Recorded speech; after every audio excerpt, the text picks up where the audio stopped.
Assalamualaikum warahmatullahi wabarakatuh. Waalaikumsalam Selamat warahmatullahi. siang Bapak Ibu, yang terhormat Bapak Revi Rois MPD, kemudian Pak Rifki Muslim SPD. Selamat siang. Siap. Bagaimana kabarnya Pak Revi? Baik, Bu. Alhamdulillah sehat nggih Pak Revi nggih. Pak Rifki, kabarnya bagaimana Alhamdulillah Pak? baik Ibu. Nggih, alhamdulillah ya Pak. Bersama saya Ibu Nur Aliyah, CGP Angkatan 10 dari SMA Negeri 1 Meranggen, Kabupaten Demak. Saya guru bahasa Inggris. Saya bersama dengan Bapak Rifki Muslim, guru PJOK, sebagai guru yang telah saya observasi dalam supervisi akademik. Dan saya juga di sini bersama dengan Bapak Revi Rois sebagai pengajar praktek saya pada pendidikan guru penggerak Angkatan 10. Baiklah Pak Rifki, Iya, Bu.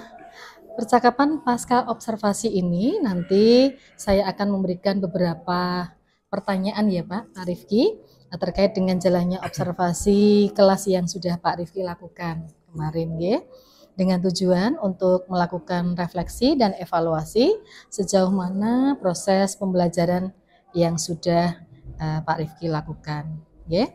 Baiklah Pak Rifki, pertanyaan yang pertama. Bagaimana nih perasaan Pak Rifki terkait dengan jalannya observasi kelas yang sudah berlangsung? Ya, terima kasih sebelumnya Bu Nur Aliyah. Saya sangat senang sekali Bu, karena kemarin awalnya itu sempat gugup Ibu nggih, karena ngajar tidak biasa didampingi. Lah di situ ada pendamping, sempat gugup, tapi alhamdulillah bisa berjalan dengan baik karena ya setiap harinya kita juga interaksi dengan murid, dan pembelajaran itu adalah hal yang biasa saya lakukan karena itu merupakan tanggung jawab. Intinya saya senang sekali. Senang ya Pak Rifki ya, Senang sekali. sudah plong ya. Alhamdulillah sudah berjalan dengan baik Pak Rifki. Kemudian bisa diceritakan nggak Pak? Ceritakan kembali untuk area pengembangan apa yang Pak Rifki lakukan dalam kelas, kemudian langkah-langkah atau tahapan pembelajaran apa yang sudah Pak Rifki lakukan di dalam kelas. Iya, untuk area pengembangan saya kemarin saya melakukan area pengembangan 3 komponen. Yang pertama asesmen sikap Ibu. Dalam asesmen sikap itu kemarin saya juga melihat langsung anak saat berdiskusi, anak saat berpendapat, KSE-nya kelihatan atau enggak, itu sambil saya melakukan penilaian secara langsung di situ. Yang kedua, asesmen pengetahuan itu salah satu pengembangan juga. Kemarin saya melakukan asesmen awal. Jadi di situ asesmen awal itu saya menyerahkan anak itu pengen gaya belajar semacam apa.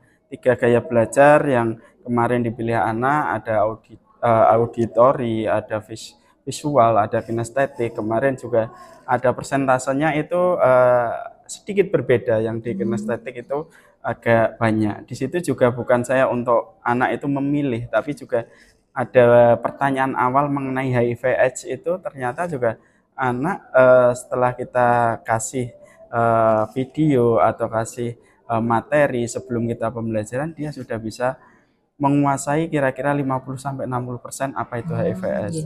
Dan saat di pembelajaran saya berikan lagi tentang LKPD, ternyata juga itu semua lewat Google Form Ibu. Dan untuk hasilnya langsung saya munculkan ke anak. Anak juga paham dan setelah dia belajar hasilnya juga meningkat. Jadi tentang pengetahuan dia, keseharian dia, bahaya HIV/AIDS itu muncul di situ.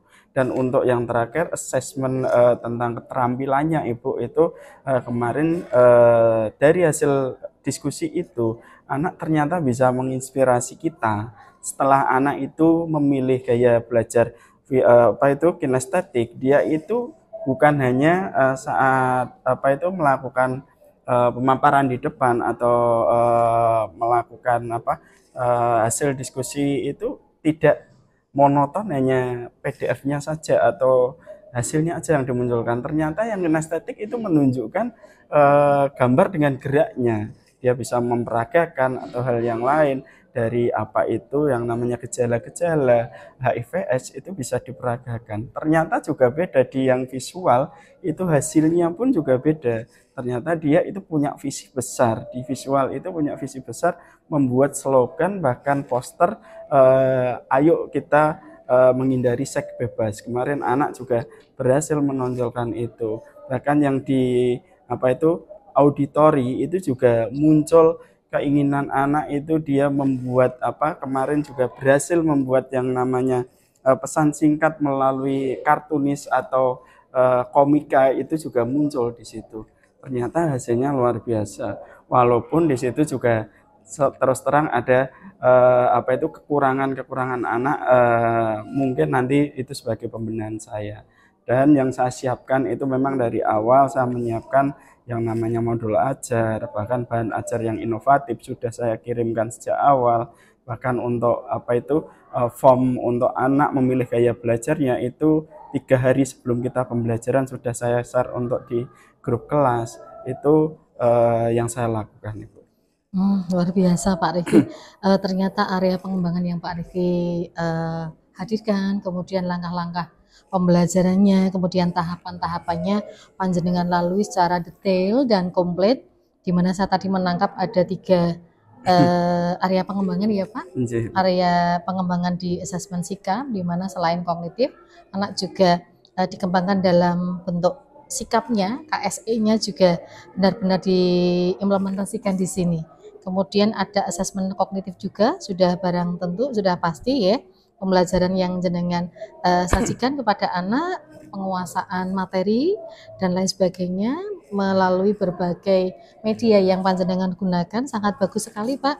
Kemudian yang saya tangkap tadi yang ketiga adalah asesmen keterampilannya, yang tadi dikatakan Pak Rifki sangat menginspirasi. Ternyata memang anak-anak di luar dugaan, dengan fasilitasi dari panjenengan, anak-anak bisa menampilkan yang terbaik, kemudian melalui gaya belajar yang panjenengan tadi fasilitasi, anak-anak menampilkan banyak hal yang demikian menginspirasi nggih, dengan menyiapkan materi-materinya, kemudian form-form, kemudian modul ajar yang sangat interaktif, itu sangat membantu pada anak didik kita nggih.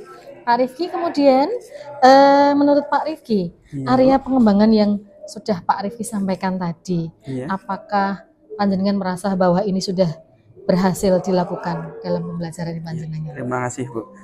Saya sebagai pendidik itu selalu tidak puas ya Bu ya. Apa yang saya lakukan hari ini, besok dan selanjutnya saya selalu belajar di situ. Saya merasa kemarin itu masih ada kekurangan Ibu, jadi keberhasilan saya belum sempurna. Jadi yang saya lihat mungkin ini juga kemarin yang saya apa itu rasa kurang itu adalah saat saya membagi kelompok. Itu memang persentase terbesar ternyata anak setelah memilih gaya belajarnya itu di kinestetik. Lah itu di kelompok itu ternyata agak gemuk, dan akhirnya walaupun secara pengawasan, secara motivasi sudah saya berikan, juga ada beberapa anak mungkin dia itu memilih gaya belajarnya itu masih ikut temennya. Di situ saya merasa anak itu masih butuh tuntunan lebih, dan nanti biar dia itu benar-benar memilih karena dasar itu keinginan dia, gaya belajarnya dia, untuk dia berkembang sesuai dengan apa yang dia miliki. Nah itu mungkin ke depan yang akan saya lakukan, mungkin untuk mengerucutkan kelompok Ibu, itu yang rencana saya, biar secara diskusi anak itu secara peran itu semakin tajam. Kalau kemarin memang saya akhirnya menyikapi secara langsung, jadi anak yang agak jauh di kelompok diskusi saya rekatkan lagi untuk melakukan kerjasama di situ. Dan saat maju untuk mempresentasikan, kemarin saya juga meminta setiap anak harus tampil, setiap anak itu harus mengeluarkan suaranya biar dia itu bisa menjadi seorang pemimpin. Itu untuk menyikapi kemarin yang di kelas saya rasa, oh di situ ternyata saya temui kekurangannya di situ. Akhirnya saya menyikapi saat tampil, saat dia presentasi, di baik 10 atau 12 anak itu harus punya peran semua. Itu Ibu. Oke. Bisa diartikan bahwa tahapan-tahapan yang sudah panjenengan lalui, area pengembangan yang sudah panjenengan sampaikan itu bisa dikatakan berhasil ya Pak, meskipun belum sempurna gitu nggih. Saya rasa bagus sekali Pak Rifki, dari apa yang panjenengan sampaikan saya bisa melihat bahwa keberhasilan, secercah keberhasilan sudah tampak di situ dari sikap, perubahan sikap, kemudian meningkatnya kompetensi anak-anak atau peserta didik kita bisa kita jadikan sebagai indikator bahwa sudah cukup berhasil dari apa yang panjenengan laksanakan Pak Rifki. Kemudian dari kekurangan yang panjenengan sampaikan tadi, apakah ada kendala-kendala yang panjenengan hadapi Pak? Kalau kendala secara signifikan tidak ada Ibu. Kendala saya ya tadi istilahnya pembagian kelompok yang terlalu besar, masih ada anak yang kurang fokus akan pembelajaran, ya hanya itu aja Ibu. Gitu nggih Pak nggih. Iya. Oke, jadi Pak Rifki gini, rencana kedepannya mudah-mudahan setelah melakukan refleksi ini melalui obrolan pasca observasi ini, kedepannya kita bisa menjadi lebih baik lagi nggih Pak nggih. Saya sudah melihat bahwa apa yang panjenengan upayakan dengan menghadirkan banyak sekali beragam pembelajaran, kegiatan belajar untuk peserta didik panjenengan, kemudian pembelajaran yang sangat interaktif, tahapan-tahapan yang panjenengan lalui, kemudian area pengembangan yang begitu strategis, sehingga menjadikan pembelajaran yang berpusat kepada peserta didik kita nggih Pak nggih, luar biasa sekali. Saya nanti kedepannya akan menunggu cerita-cerita panjenengan lagi, cerita-cerita yang menarik, cerita-cerita yang menginspirasi bagi saya, bagi teman-teman kita semua nggih Pak. Kira-kira untuk rencana kedepannya mau dilaksanakan kapan nih Pak Rifki untuk perubahan yang akan rencana Pak Rifki lakukan? Iya, insya Allah sepatnya ya Bu. Jadi hal yang sudah kita lihat, hal baik itu kalau tidak disegerakan rasanya saya sendiri kurang nyaman. Betul, Pak, Jadi mungkin minggu depan saya juga tadi sudah membagikan refleksi lewat secara langsung juga sudah, secara form juga sudah saya bagikan. Nanti dari hasil refleksi itu sebagai tambahan saya Ibu untuk mengevaluasi diri saya pribadi dan apa nanti yang akan saya tambahkan, saya perbaiki. Insya Allah minggu depan saat masuk kelas yang sama saya akan langsung melakukan perbaikan itu. Baik Pak Rifki, saya tunggu informasinya, cerita-cerita baiknya, sharingnya gitu Pak nggih. Saya merasa ini sangat menginspirasi khususnya bagi saya. Mudah-mudahan saya nanti bisa sedikit banyak menerapkan apa yang sudah panjenengan kembangkan, tahapan-tahapan pembelajaran dengan menggunakan strategi, model pembelajaran yang sangat inovatif, kreatif dan lain sebagainya nggih Pak. Mudah-mudahan kedepannya lebih lagi nggih Pak nggih untuk kebutuhan belajar peserta didik kita, sehingga capaian pembelajaran yang sudah direncanakan bisa tercapai. Gitu nggih Pak. Terima kasih banyak Pak Rifki. Mohon maaf waktunya telah mengganggu Pak Rifki. Kemudian kami mohonkan untuk mungkin ada umpan balik dari Pak Revi Roes sebagai pengajar praktek untuk dapat memberikan.